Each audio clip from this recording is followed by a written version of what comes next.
Isang unexpected na 3-pointer mula sa isang center at iyon ang tuluyang nagpatumba sa Orlando Magic.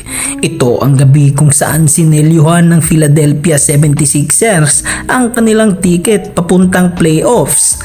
Sa do-or-die matchup ng NBA Play-in Tournament, nagharap ang Philadelphia 76ers at Orlando Magic at sa larong puno ng pressure, may isang play na tuluyang nagbago ng momentum. Habang dikit ang laban sa second half, parehong teams ay desperadong makuha ang huling pwesto sa playoffs. Pero biglang nangyari ang isang bagay na halos walang inaasahan. Ang center ng Sixers na si Andre Drummond nakatanggap ng bola sa labas ng 3-point line.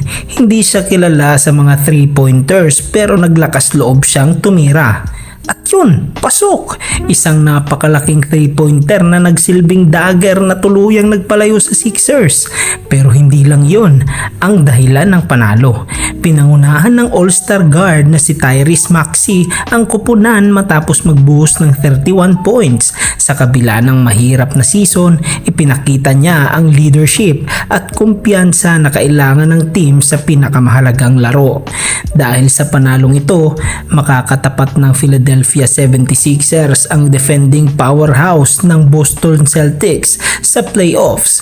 Samantala, ang Orlando Magic ay babalik muna sa Orlando habang naghihintay ng isa pang pagkakataon para makapasok sa postseason.